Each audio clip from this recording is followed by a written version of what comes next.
안녕하세요, 플레인즈의 주기표입니다. 오늘 영상에서는 포칼 유토피아 시리즈, 그 중에서도 톨보이형 대형 스피커인 스칼라 유토피아와 마에스트로 유토피아에 대해서 이야기를 해보도록 하겠습니다. 근래에 포칼 하이엔드급 스피커 이야기를 하면서 제가 종종 들었던 이야기가 있습니다. 대표적으로 소프라 3가 우리나라에서 꽤 인기가 좋은 편이에요. 그런데 소프라 3를 고려하고 계시는 분들 중에서 소프라 3하고 스칼라 유토피아하고 비교하면 어떤 게 더 좋아요? 이렇게 여쭤보시는 분들이 종종 계세요. 그리고 또 소프라 3를 이렇게 먼저 고려를 하시다가 가격 차이가 얼마 안 나면은 좀 더 보태서 스칼라 유토피아로 살까 생각 중이에요.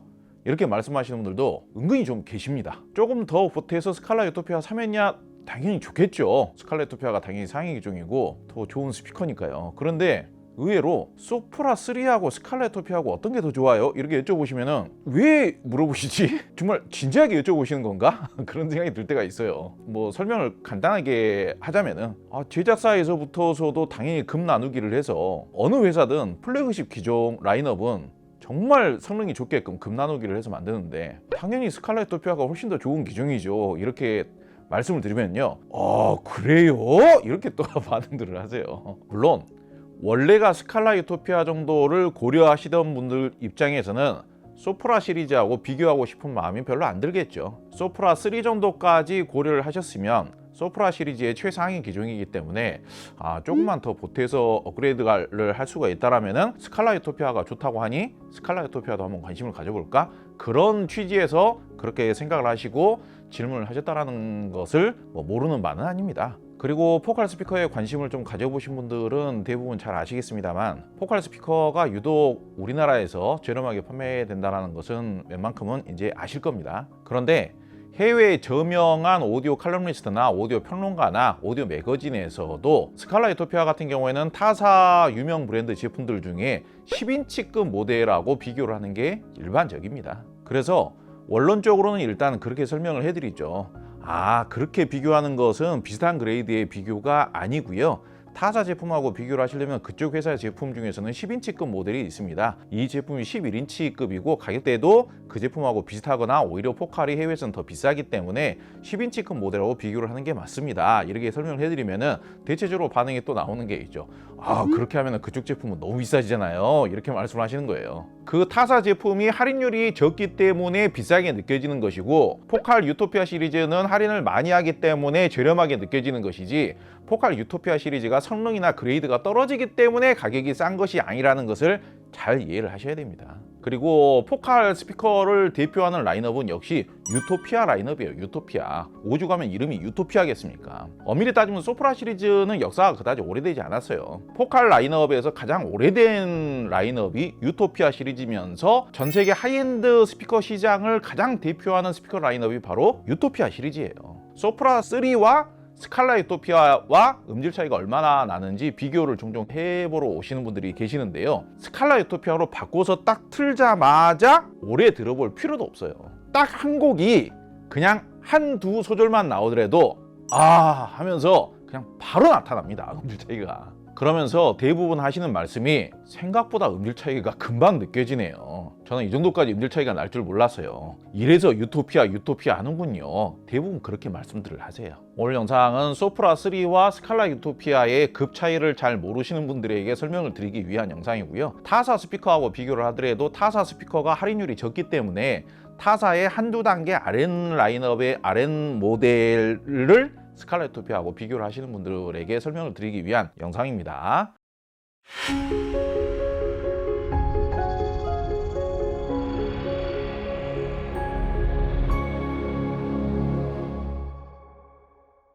여기 보시면 이제 스칼라 유토피아 대표적인 가장 최고 인기 초 하이엔드급 대형 스피커라고 할 수 있겠죠. 옆에는 이제 마에스트로 유토피아가 있습니다. 큰 공간에 오디오를 넣고 싶어 하시는 분들은 비용을 좀 더 보태서 마에스트로 유토피아로 업그레이드 하시는 분들도 계시고 스칼라 유토피아를 쓰시다가 마에스트로 유토피아로 업그레이드 하시는 분들도 계시고 그러는데 지금 스칼라 유토피아가 크기가 작은 게 아니에요. 마에스트로 유토피아가 워낙 큰 것이지. 참고로 마에스트로 유토피아가 키가 1470mm 정도 되고요. 지금 스칼라 유토피아 같은 경우는 1250mm, 그러니까 1.25m 정도, 그 정도가 돼요. 뭐 바퀴 달고 어쩌고 저쩌고 하면은 약간 더 늘어나긴 하겠습니다만은 이런 정도만 하더라도 지금 스칼라 유토피아 같은 경우는 키가 가격에 비해서 키가 높은 스피커라기보다는 좌우 폭과 뒤로 깊이가 넓은 그런 스피커인 것이죠. 소프라 2만 하더라도 일반 한국 가정에서 사용하기에 절대로 작은 스피커가 아닙니다. 그런데 소프라 2가 키가 1190mm입니다. 그러니까 지금 얘보다 몇 cm 정도가 더 작죠. 스칼라 유토피아 같은 경우는 우퍼 유닛이 11인치 대형 우퍼 유닛이 들어가면서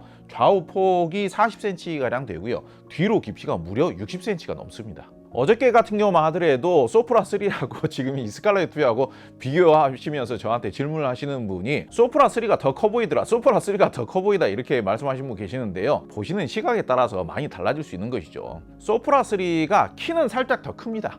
키는 좀 더 커요. 그러다 보니까 그분께서는 소프라 3가 키가 크기 때문에 소프라 3가 더 큰 거 아니냐, 그래서 마치 소프라 3가 스칼라 유토피아에 별로 안 밀리는 고급 기종인 것처럼 그렇게 착각하시는 경우가 많아요. 유명한 회사일수록 플래그십 기종과 그렇지 않은 라인업과의 급나누기가 분명하다고 제가 말씀을 드렸죠. 소프라 3 같은 경우는 우퍼 유닛이 8.25인치고요. 지금 이 스칼라 유토피아 같은 경우는 11인치입니다. 무려 11인치. 10인치부터는 울림이 달라져요. 그리고 포칼의 자랑, 포칼을 대표하는 부품은 벨륨 트위터죠. 벨륨 트위터도 부품 사진을 따로 떼어서 이렇게 구글이나 이런 데서 검색해서 보시면은요, 유토피아 시리즈에 들어가는 벨륨 트위터와 그 다른 라인업에 들어가는 벨륨 트위터의 구조 자체가 다릅니다. 그래서 중고음이 나오는 특성도 좀 다르고요. 해상력 차이도 제법 나고요. 그리고 이 해상력 차이나 채널 간 이 그 대역 간의 분리도의 차이가 날 수밖에 없는 이유가 소프라 시리즈 같은 경우는 어찌됐든 겉으로 물리적으로 봤을 때는 스피커가 한 덩어리로 되어 있잖아요. 근데 지금 유토피아 시리즈 스칼라 유토피아 같은 경우에는 세 덩어리로 되어 있는 겁니다. 사실상 이 미드레인지부가 이 정도 사이즈로 뒤로 완전히 분리가 되어 있고요. 트위터부가 이 깜장색 챔버로 또 이렇게 뒤로 얇게 또 분리가 되어 있고요.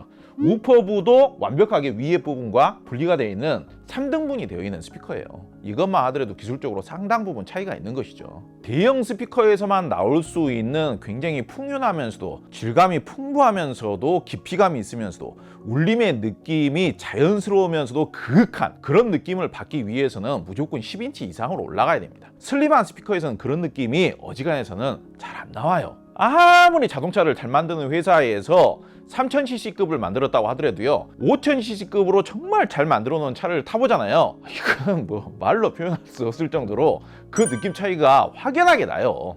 여유로움의 차이가. 3000cc급에서 아무리 차를 잘 만들었다고 하더라도 정지 상태에서 출발을 할 때 이 엔진에서 하면서 이 나는 소리, 저는 좀 불편하거든요. 그 느낌 자체가. 소음과 진동이 분명히 어느 정도는 있어요. 그런데 한 뭐 8기통에 5000cc 정도가 되잖아요. 그럼 정지 상태에서 출발할 때도 그냥 별다른 소리 없이, 별다른 진동 없이 그냥 미끄러져 나가요. 그 여유로움의 차이라는 게 슬림한 스피커에 8인치급 우퍼 유닛이 붙어있는 것과 대형 스피커, 좌우 폭과 울림통이 넓은 10인치 이상급의 스피커에서 나오는 그 여유로움의 차이가 얼추 그런 느낌의 차이에 비유할 수가 있는 겁니다. 그래서 이렇게 화면상으로 보시면은 마에스트로 유토피아가 진짜 말도 안 되게 지금 큰 것이지, 높이가 지금 바퀴 달고 그러면은 1.5m가 되는 거잖아요. 사실 마에스트로 유토피아가 정말 말도 안 되게 큰 것이지, 스칼라 유토피아가 작아 보이는 게 절대 아닙니다. 그리고 포칼 스피커 이야기를 하면 항상 따라다니면서 단점처럼 지적되는 사항이 있습니다. 포칼 스피커 저 사람 맨날 좋다고 하는데 음악성이 떨어진다. 포칼 스피커를 재생하면 소리가 좀 가볍고 날카롭고 좀 자극적으로 들리지 않느냐. 항상 따라다니면서 포칼 스피커의 취향이 안 맞아 하시는 분들이라든지 그런 분들이 말씀하시는 것들이 있는데요. 사실상 포칼 유토피아 시리즈를 제대로 경험을 해봤다라기보다는 어디서 이제 귀동냥으로 이렇게 이제 평가하는 거를 들으신 분들이 입으로 이렇게 전달하고 커뮤니티 사이트에서 하는 이야기들인 경우가 많죠. 그런 이야기들이 많이 흘러나오는 곳이 아무래도 포칼 스피커를 취급을 하지 않기 때문에 그냥 일방적으로 까고 싶어서 그런 이야기를 하는 경우들이 사실상은 많죠. 과거에는 포칼 스피커가 까칠하고 좀 공격적이고 괴팍하고 좀 자극적이고 공격적이고 그랬던 게 맞기는 맞았습니다. 그런데 요즘 포칼 스피커를 평가를 하려면은 요즘 포칼 스피커를 사용해보고 평가를 하는 게 맞겠죠. 포칼의 고급 라인업 스피커들을 워낙 우리나라에서는 저렴하게 판매하다 보니 지금 이 스피커 해외 가격 검색을 해보세요. 엄밀히 따지면은 포칼은 전 세계 하이엔드급 스피커 시장을 형성화하는데 어느 정도 이바지를 하면서 어느 정도 지분이 있는 회사하고 역사도 오래되고 기술 개발이라든지 그런 거에 대한 이바지도 한 회사인데 포칼보다 역사도 얼마 안 되고 창립 일자라고 해봤자 20 몇 년밖에 안 된 그런 회사들이 요즘 포칼보다 훨씬 더 거품 많고 훨씬 더 비싼 스피커들도 이제는 많아요. 그런데 포칼 유토피아 시리즈가 소리가 자극적이다, 공격적이다, 음악적이지가 않다 이렇게 깔려면은 최소한 포칼 유토피아 시리즈, 에보 시리즈 정도는 제대로 매칭을 해서 감상을 해보고 그렇게 평가를 하시는 게 맞고요. 스칼라 유토피아 정도에다가 뭐 올인원 앰프 매칭해서 음질을 들어본다든지 1000만원 미만의 앰프를 매칭해서 음질을 들어보고 나서 평가를 한다든지 진짜 제품의 성능을 평가를 할 줄 아시는 경험을 가지고 계시는 분들은요 그런 식으로 평가하지 않습니다. 포칼 유토피아 시리즈, 에보 시리즈 같은 경우에는요 그 전 세대에는 굉장히 공격적이고 강력하고 다이내믹하고 그런 특성이 강했었는데 에보 시리즈가 되면서 광대역 특성은 더 좋아지면서 소리의 촉감이 좀 더 고와지고 실키해지고 촉촉해졌어요. 그렇기 때문에 앰프 매칭을 좀 더 다양하게 매칭을 할 수가 있고요. 부드러운 성향의 앰프를 매칭하더라도 굉장히 성향이 잘 맞습니다. 소리선이 좀 얇으면서 약간 차가운 느낌이 있는 음색을 싫어하시는 분들의 경우에는 앰프 매칭을 상당히 부드럽고 농밀한 성향으로 매칭을 하시면은 충분히 만족하실 수가 있어요. 막말로 다른 브랜드 스피커의 경우에는 포칼 스칼라 유토피아 정도에 되는 스피커를 권장해서 매칭을 한다라고 하면 앰프 비용을 얼마나 권장을 합니까? 그 해당 제품들 세팅해 놓은 샵에서 권장 매칭으로 조언을 해달라고 하면 어느 정도 앰프를 매칭을 하냐면요 프리앰프하고 파워앰프 합쳐가지고 한 6천만 원? 그 정도 선으로 조언을 많이 합니다. 그리고 실제로 설치기 같은 걸 보더라도 그런 정도 매칭으로 이렇게 이제 세팅되어 있는 설치기 같은 거를 많이 볼 수가 있어요. 사실상 스칼라 유토피아가 전 세계 하이엔드 시장을 멱살 잡고 끌어올렸던 대표적인 초하이엔드 브랜드인데 여기에다가 무슨 1000만 원짜리 1000만 원도 안 되는 앰프 매칭해 놓고 나서 음질을 평가를 하느냐 이 말이에요. 타사 브랜드 제품을 리뷰를 하거나 음질을 감상을 하거나 제품 발표를 하거나 아니면 비교 청음을 할 때 타사 스피커에 5천만 원짜리 앰프를 매칭을 했으면 스칼라 유토피아에도 5천만 원짜리 앰프 매칭하고 테스트를 해보고 비교 평가를 해야 그게 합리적인 거고 그게 공정한 비교죠. 포칼 유토피아 에보 시리즈 이야기를 하면서 자주 나오는 이야기가 구형에 비해서 광대역 특성은 좋아졌는데 구동이 생각보다 쉽다. RN 라인업인 가격이 훨씬 더 저렴한 소프라 3보다도 오히려 스칼라 유토피아가 구동이 더 쉬운 듯한 느낌을 많이 받게 된다. 이런 이야기가 은근히 자주 나옵니다. 그런데 하이엔드급 스피커가 광대역 특성은 좋으면서 구동은 생각보다 쉽다라는 것은 어떻게 해석을 하시면 되냐면요 더 저렴한 앰프를 매칭을 하더라도 더 좋은 음질이 나온다라는 의미고요. 앰프를 매칭을 했을 때 앰프의 성향이 반영이 더 잘 된다라는 식으로 이해를 하시면 되는 겁니다. 그래서 내가 이 스피커가 광대역 특성은 충분히 좋은데 내가 좀 부드럽게 만들어서 사용을 하고 싶다. 그러면은 구동하기 어려운 스피커 같은 경우는 부드러운 성향의 앰프를 매칭을 하더라도 그 앰프의 성향이 잘 드러나지를 않지만은 구동하기가 쉬운 스피커의 경우에는 부드러운 성향의 앰프를 매칭을 하면 그 부드러운 느낌의 앰프 성향이 같이 이렇게 감미로우면서도 부드러우면서도 따스하게 이렇게 이제 배어져서 나오기 때문에 상당히 큰 장점인 겁니다.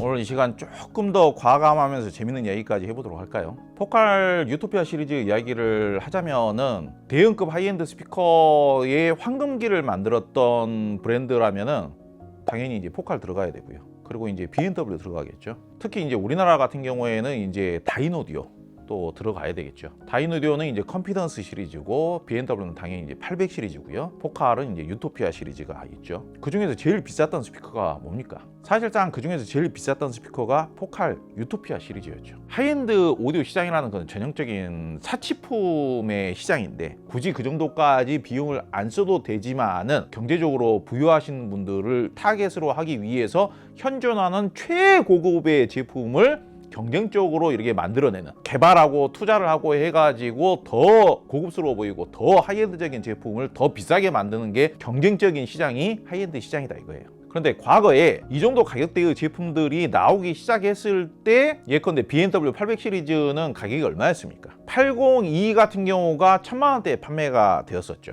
그리고 그거보다 이제 상위 기종 엄밀히 따지면은 이제 B&W 801D 801 같은 경우가 스칼라 유토피아하고 얼추 이제 그레이드가 맞는 모델이라고 할 수 있겠죠. 그 801 같은 경우가 대략 이제 802보다는 이제 1,000 몇백만 원 더 비싸게 이제 판매가 됐었겠죠. 다인오디오 같은 경우는 어떻습니까? 스칼라 유토피아하고 BMW 같은 경우는 얼추 체구도 비슷하고 무게도 얼추 비슷합니다. 근데 다인오디오 같은 경우는 스피커의 디자인이나 체구나 이런 느낌 자체가 너무 다르잖아요. 그런데 어찌됐든 그레이드가 얼추 비슷하다고 했었고 인기도 굉장히 좋았었는데 다인오디오 C2 같은 경우도 이제 1,000만 원대, 다인오디오 C4 같은 경우가 한 1,000만 원 정도 더 비싸서 2,000만 원대 판매가 됐었습니다. 비슷한 시기에 또 스칼라 유토피아가 그때도 있었습니다. 근데 과거에 지금으로부터 이제 10년도 더 넘은 일이죠. 알고 지내던 리뷰어가 스칼라 유토피아를 신품으로 질렀다는 거예요. 그때만 하더라도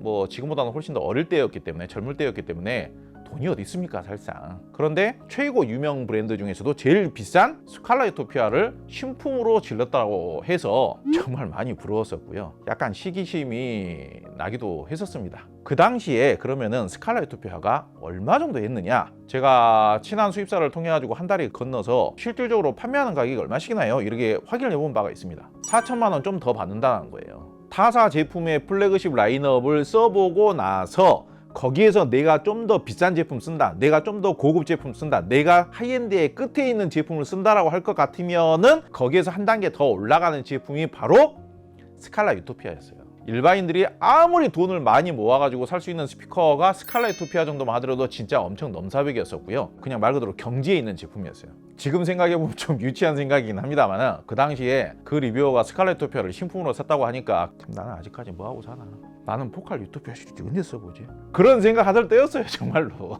지금도 생각해보면은 이제 포칼, BMW, 다인오디오 이런 정도 되는 회사가 회사 규모로는 제일 크지 않습니까? 매출 규모도 제일 크고 그 회사들이 정말 열심히 해줘서 하이엔드 오디오 시장에서 야 스피커를 2천만 원, 3천만 원, 4천만 원 주고도 산다더라. 구입을 한다라는 것은 어느 정도 필요성을 느끼고 만족을 하기 때문에 구입을 한다라는 의미 아니겠습니까? 그런 시장을 만들어 놓은 거예요. 이 하이엔드 시장이라는 게 그대로 멈춰 있지를 않잖아요. 사실상 업계 내에서는 3천만 원짜리, 4천만 원짜리 스피커 구매하신 분에게는 다시 5천만 원짜리, 6천만 원짜리 스피커로 교체를 해서 판매를 해줘야 되고 구매를 하게끔 만들어줘야 되고요. 또 5천만 원짜리 스피커 쓰시는 분들에게는 8천만 원짜리, 9천만 원짜리, 1억짜리 스피커 또 업그레이드 하셔야죠. 경우의 수 이런 것들을 만들어서 제공을 해줘야 되지 않겠습니까? 그런 수요 필요성은 계속 있는 시장이 하이엔드 시장이라는 거예요. 그런데 전 세계적으로 가장 저명하고 가장 유명하고 가장 규모도 크고 가장 최고의 기술력도 가지고 있는 자체 브랜드의 이 드라이버 유닛 자체는 포칼, 전 세계적으로 드라이버 유닛 제일 잘 만드는 회사 아닙니까? 다인오디오, 전 세계에서 드라이버 유닛 제일 잘 만드는 회사 아닙니까? BMW도 거기에 절대로 뒤지지 않는 회사 아닙니까? 이 회사들을 브랜드 네임밸류라든지 역사라든지 규모라든지 기술력이라든지 이걸로는 이길 수가 없어요. 그런데도 뭔가 돋보이고 싶고 이기고 싶은 회사들은 어떤 방법을 쓰느냐? 스칼라 유토피아의 정가가 그 과거에는 한 5, 6천 했다라고 가정을 해보자고요.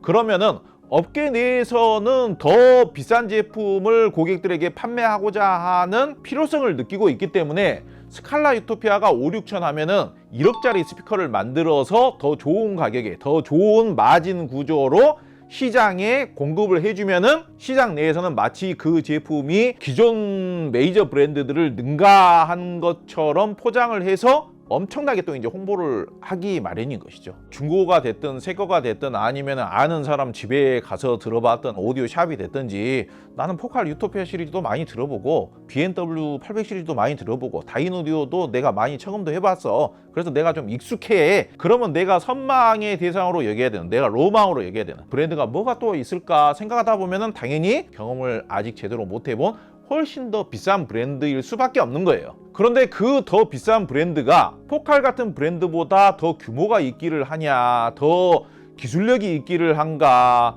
더 역사가 오래되기를 했는가 따지고 보면 그런 회사들의 역사라는 게 대부분이 30년이 아직 안 됐습니다. 핵심 부품이라고 할 수 있는 이 드라이브 유닛 같은 경우 자기네들이 안 만드는 경우가 의외로 많아요. 엄청나게 비싼 비용을 주고 다른 회사에서 부품을 사다가 조립을 하기 때문에 제품 가격이 비쌀 수밖에 없는 거예요. 트위터 하나에 몇백만 원 하고 미드레인지 하나에 뭐 백몇십만 원 하고 우퍼 유닛 하나에 또 한 백몇십만 원씩 하고 트위터 하나에 적게는 400만 원에서 비싼 제품 같은 경우에는 한 1000만 원 하는 트위터도 있어요. 그러면 드라이브 유닛값만 해가지고도 스피커 한 짝 만드는데 1000만 원이 되는 거예요. 그런데 포칼 같은 회사는 가정용 스피커에 적용을 하기가 굉장히 어려웠다라고 하는 이 베를린 트위터를 전 세계 최초로 대량 생산을 하면서 상품화를 대량화한 회사가 포칼 아닙니까? 근데 이런 원천 기술을 가지고 있으면서 전 세계에서 가장 많은 드라이브 유닛을 직접 생산하는 회사이기 때문에 가격을 낮출 수 있는 겁니다. 사실 포칼 유토피아 시리즈나 BMW 800 시리즈나 다이노드 컨피던스 시리즈만 하더라도 구동하기가 굉장히 어려운 스피커들이라고 했어요. 훨씬 더 비싸면서 오디오 마니아들 사이에서 내가 일반적으로 알고 있는 이런 메이저 브랜드보다 더 신비감을 갖게 하고 로망의 대상으로 여겨지게 하는 그런 마케팅을 하는, 그런 가격 정책을 하면서 엔지니어링을 하는 그런 회사들 제품 대부분이 구동하기가 어마어마하게 어렵습니다. 골수 마니아들은 내가 아직 지배하지 못한, 내가 아직 점령하지 못한 목표에 대한 로망 같은 게 있어요. 구동하기 어려우면서 그 제품이 품질이 떨어지면 관심을 안 갖겠지만은, 구동하기 어려우면서 내가 아직까지 알고 있는 다른 하이엔드급 스피커보다 더 신비스러운 사운드를 내줄 수 있는 존재가 있다더라. 제가 그 스피커들이 나쁘다는 얘기는 아니지만은, 과연 그 스피커들의 앰프 투입 투자를 얼마를 하셔야 포칼 유토피아 시리즈보다 더 좋은 음질을 만들 수 있냐 이거예요. 물론 돈 많으신 분들은 그런 제품 쓰시면 좋죠. 그런데 아마도 앰프 가격만 최소 5천만 원 이상은 쓰셔야 될 겁니다. 그 이하 앰프로 매칭을 하시게 되면은 오히려 투입한 비용에 비해서 스칼라 유토피아보다 훨씬 더 비싼 스피커를 사셨는데 오히려 스칼라 유토피아보다 더 저렴한 스피커보다 음질이 더 별로여 버리는 거예요. 그러니까 결국은 비용을 투입하기 나름이고 공간 세팅을 하기 나름이에요. 그렇게 투자를 하고 노력을 하면 당연히 더 좋은 음질이 나올 수 있죠. 그런데 비용은 훨씬 더 비싸지 않습니까? 스칼라 유토피아는 가격에 비해서는 구동이 꽤 쉬운 편에 속하는 스피커인 것은 저는 맞다라고 생각을 해요. 유토피아 시리즈 같은 경우는 앰프를 합리적으로 매칭을 해도 충분히 소프라 시리즈보다, 아니면은 이보다 더 저렴한 타사 스피커보다 훨씬 더 광대기면서 해상력도 좋고 실키하면서도 촉촉한, 그러면서도 입체감도 좋은 그런 사운드를 다른 브랜드에서는 이런 정도의 앰프를 매칭해서 나올 수가 없는, 구현될 수가 없는 충분히 하이엔드적인 사운드를 구현을 해주지만, 제가 스칼라 유토피아 사용을 하시면서 앰프에만 억대로 투자하신 분들을 몇 분 뵀어요. 그리고 같이 음질도 들어보고, 투자를 하면 할수록 또 광대역 특성이라든지 촉감이라든지 질감이라든지 이런 것들이 계속 좋아지는 스피커가 스칼라 유토피아예요. 훨씬 더 많은 소비자분들께서, 훨씬 더 많은 오디오 유저분들께서 합리적으로 즐기실 수 있는 스피커가 스칼라 유토피아인 거예요. 예컨대 네임 노바 P라든지 아캄 SA45라든지 이런 정도만 매칭을 해도 절대로 깔 수 없는 음질이 나옵니다. 그 정도로 합리적인 가격으로 시작을 해도 타사의 더 비싼 스피커보다 당장에는 더 좋은 음질을 내준다는 이야기예요. 타사의 더 좋은 스피커라는 제품들 1000만 원 미만으로 매칭해가지고 스칼라 유토피아보다 더 좋은 음질이 나올 수 있다는 스피커 있으면 이야기를 한번 해보자고요. 스칼라 유토피아는 가정에서 쓸 수 있는 환상적인 수준의 꿈의 스피커가 맞습니다. 제가 과거 이야기를 해드렸지 않습니까? 이 하이엔드 오디오 시장에 가격을 펌핑을 해놔야 가격을 싸게 할인해주고도 마진이 그만큼 남을 거 아닙니까? 제작사나 수입사나 이런 데에서, 유통사나 이런 데에서 그런 가격 펌핑 현상이 일어나기 전에 최고의 제품이 포칼 유토피아 시리즈였잖아요. 이 꿈의 스피커를 저렴하게 판매를 했더니 누군가는 저렴한 제품이라고 이제 까기 시작하는 거예요. 당연히 저도 이쪽 생활을 전문적인 생활만 해온 것만 하더라도 한 20년 했고, 오디오 라이프는 그 이상 했기 때문에 뭐 이해합니다. 경쟁적인 거라는 것은 다 이해를 하죠. 그런데 벤츠 S클래스를 그랜저 가격에 팔거나 제네시스 가격에 판다라고 해서 진짜로 그 제품이 그랜저인 줄 아시면 안 되는 거죠. 뭐 6.5인치 우퍼 유닛에다가 무게 30 몇 킬로 정도 하는 같은 플래그십 라인업이라고 하더라도 하이 라인업이 아니라 이 정도면 상위 라인업이잖아요. 타사에서 제일 큰 모델하고 동급 제품 아닙니까? 근데 벤츠 E클래스에서 금액 조금 더 보태가지고 몇백만 원 더 보태가지고 스칼라 유토피아 살까? S클래스 살까? 그렇게 비교할 일이 아닙니다. 저렴하게 판매를 했다라고 해서 벤츠 S클래스를 그랜저급으로 이렇게 착각을 하시는 경우가 있습니까? E클래스 4기통의 2000cc급하고 비교를 해서 착각을 하시는 경우가 있을 수가 있는 겁니까? 타사 플래그십 라인업 같은 경우에는 톨보형 스피커라고 하더라도, 같은 플래그십 라인업이라고 하더라도 우퍼 유닛이 6.5인치에 무게가 30kg대의 제품도 플래그십 라인업에 있는데 벨름 트위터 들어가고 우프 유닛이 무려 11인치 우프 유닛이 들어가면서 무게가 85kg인 스칼라 유토피아를 저렴하게 판매를 한다라고 해서 벤츠 S클래스도 그냥 벤츠 S클래스의 하위 S클래스도 아니고 상위 S클래스인 거예요. 뭐 이제 롱바디에다가 엔진도 이제 당연히 6기통이나 8기통쯤도 되고 배기량도 한 4000cc 정도 되는, 요즘 4000cc 트림이 있는지 없는지는 모르겠습니다만은 뭐 그런 게 있다라고 한번 가정해 보자고요. 어쨌든 트림은 비슷하고 하더라도 출력이 훨씬 더 좋은 고급 라인업인 거예요. 벤츠 S클래스를 E클래스 가격에 훨씬 더 저렴한 가격에 판매를 하면은 소비자분들이 좋지 않을까요? 그래서 저렴하게 저희가 공급을 하겠습니다 해서 저렴하게 공부를 했더니 아이 그거 저 가격이 저 E클래스 가격이잖아요. 남들이 뭐라고 하던 간에 팩트만 따지시면 되는 거예요. 팩트만. 구형은 최고의 제품이 맞았었는데 과거에 다른 타 브랜드보다 훨씬 더 한 등급 더 높은 그레이드가 맞았었고 선망의 대상이 맞았었는데 내가 듣기에는 구형이 더 좋았던 것 같아, 이렇게 말씀하시는 분도 계세요. 구형이 그 당시에는 좀 카리스마 있고 영국 스타일의 음색이 유행하던 때였기 때문에, 포칼은 프랑스 브랜드 아닙니까? 포칼 같은 경우는 훨씬 더 그거보다는 스펙터클하고 임팩트감이 있고 다이나믹이 있고 굉장히 화려한 사운드, 다소 어떻게 보자면 약간 부담스러울 수 있는 사운드였지만은 그때 당시에는 그런 사운드가 훨씬 더 먹히는 사운드였고 훨씬 더 카리스마 있는 사운드고 더 비싼 사운드라고 인정을 받았던 거예요. 그런데 이제 시대가 바뀌니까 음색을 좀 더 튜닝을 하는 거죠. 요즘은 좋은 음질의 기준이라는 게 어쨌든 광대역 특성이에요. 똑같은 출력이 들어가되 훨씬 더 광대역 특성이 나와주면은 그게 객관적으로 더 좋은 음질인 거예요. 광대역 특성이 좋다는 것은 당연히 해상력이 좋다는 뜻이고 훨씬 더 많은 대역의 사운드를 한 번에 구현을 할 수 있다는 이야기죠. 그렇게 재생을 하면서도 사운드의 촉감은 실키하고 촉촉해야 되는 거예요. 유토피아 현 라인업이 그런 스타일로 음색이 바뀌었어요, 과거에 비해서. 그래서 저 같은 경우에는 그런 특성이 오히려 한국 가정에서 사용하기에 훨씬 더 부담이 적고 컨트롤하기가 좋고 좋은 사운드 매칭해서 구현하기가 더 편하고 광대역 특성이라든지 사운드의 촉감 자체에도 과거보다 훨씬 더 음악적으로 바뀌었다. 사실상 포칼의 구형을 가지고 클래식에 어울린다라고 하는 사람은 없어요. 구형 일렉트라 시리즈라든지 엄청나게 강력하던 구형 유토피아 시리즈가 클래식이나 재즈에 어울린다라고 말을 할 수가 없습니다. 현재 나오고 있는 유토피아 시리즈 같은 경우에는 제대로 세팅을 해서 들려드리면 클래식도 다 만족하시고요. 클래식 좋아하시는 분들이 다른 스피커, 약간 올드하게 생긴 스피커 보시다가도 포칼 스피커의 여러 가지 장점에 매료가 되어서 클래식만 들으시는 분들도 스칼라 유토피아 많이 사십니다.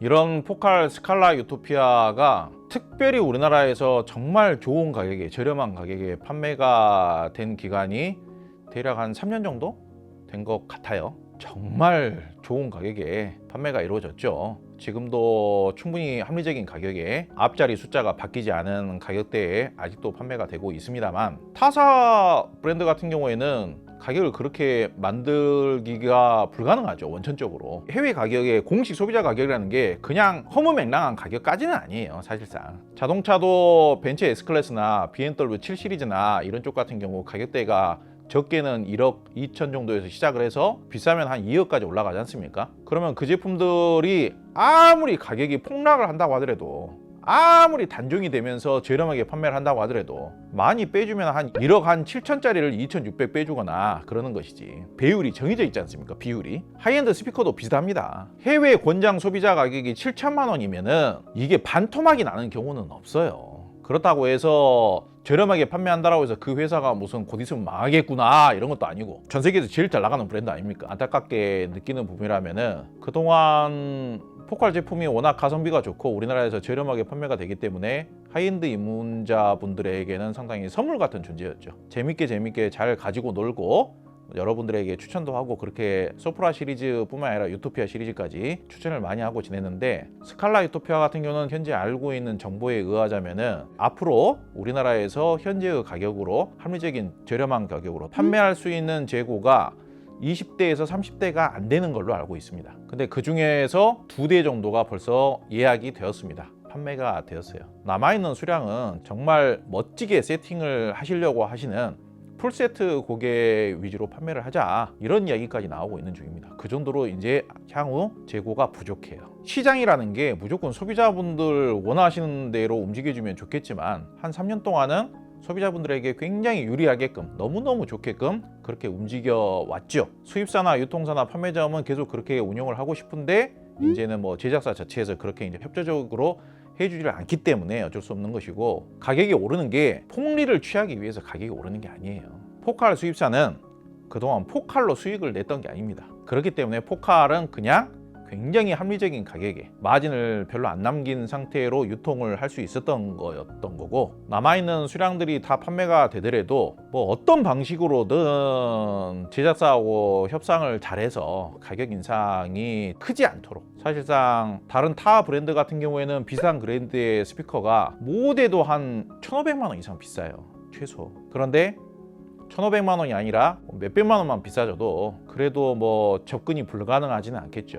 그리고 저도 이제 이 업계에서 종사하는 사람으로서 포칼이 우리나라 하이엔드 스피커 시장을 다 망쳐놔 버렸다, 그런 이야기 하는 경우도 많습니다. 역설적으로 생각에 따라서는 그 말이 어느 정도는 맞아요. 포칼이 하이엔드 시장의 가격 정책이라든지 가격 그레이드 뭐 이런 거 인식이라든지 이런 거를 너무 많이 바꿔놔 버려 가지고 사실상 메이저 브랜드 일부를 제외하고는 포칼 스칼라 유토피아하고 비슷한 가격대의 스피커들은 거의 대부분 수입이 다 중단이 되고, 과거에는 그다지 유명하지 않은 브랜드라고 하더라도 소량 수입을 해서 개성적인 스피커를 사용해보고자 하는 분들이나 판매점의 공급이 계속 이루어졌었는데, 그런 다양성이라는 게 있었는데, 이 무한 경쟁 시대다 보니까 비인기 브랜드라든지 비메이저 브랜드 같은 경우는 수입이 아예 이제 중단이 된 경우들이 많죠. 사실상 가격을 저렴하게 판매한다는데 그걸 까는 소비자가 있습니까? 품질이 아주 떨어지는 제품도 아니고 우리나라 오디오 시장에 좋은 역할을 하면서 포칼 소프라 시리즈나 포칼 유토피아 시리즈가 저렴하게 판매가 됨으로 인해서 하이엔드 시장에 이렇게 입문할 수 있는 분들의 수가 많이 늘었고요. 소프라 시리즈로 입문을 했다가 고급 앰프 같은 것도 이렇게 접근을 하시고, 또 다른 타사의 하이엔드급 스피커로 업그레이드를 하시는 그런 경우들도 많이 발생을 했기 때문에 나름대로는 또 좋은 역할을 했다라고 생각을 합니다.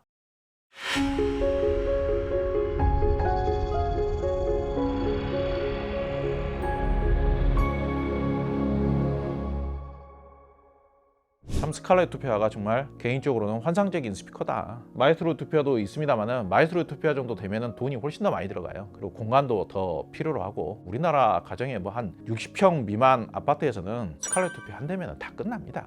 앰프만 적절하게 매칭을 해주면. 그러면 스피커가 약해서 음질이 불만족스러울 그럴 일은 거의 없어요. 스칼라 유토피아 우리나라 유통 가격이 저렴했기 때문에 저도 제 돈으로 구매를 해서 이렇게 전시를 할 수가 있었고요. 확연히 다른 그레이드를 느낄 수 있는 그런 음질의 세계를 경험할 수가 있었고 즐거웠습니다. 스칼라 유토피아의 당장에는 뭐 예를 들어서 노바 P라든지 아캄 SA45라든지 이런 정도의 앰프만 매칭을 해서 사용을 하셔도 나쁘지 않습니다. 그 정도만 해도 다른 하위 스피커들과 음질 차이가 확연하게 느껴지죠. 그렇지만 그게 끝이라고 생각하지 마시고, 거기에서 볼장 다 봤다 이렇게 생각하지 마시고, 스칼라 유토피아는 정말 한 10년, 20년 30년까지도 최소한 한 20년 정도까지 쓰시는 데는 아무 문제 없다고 생각합니다.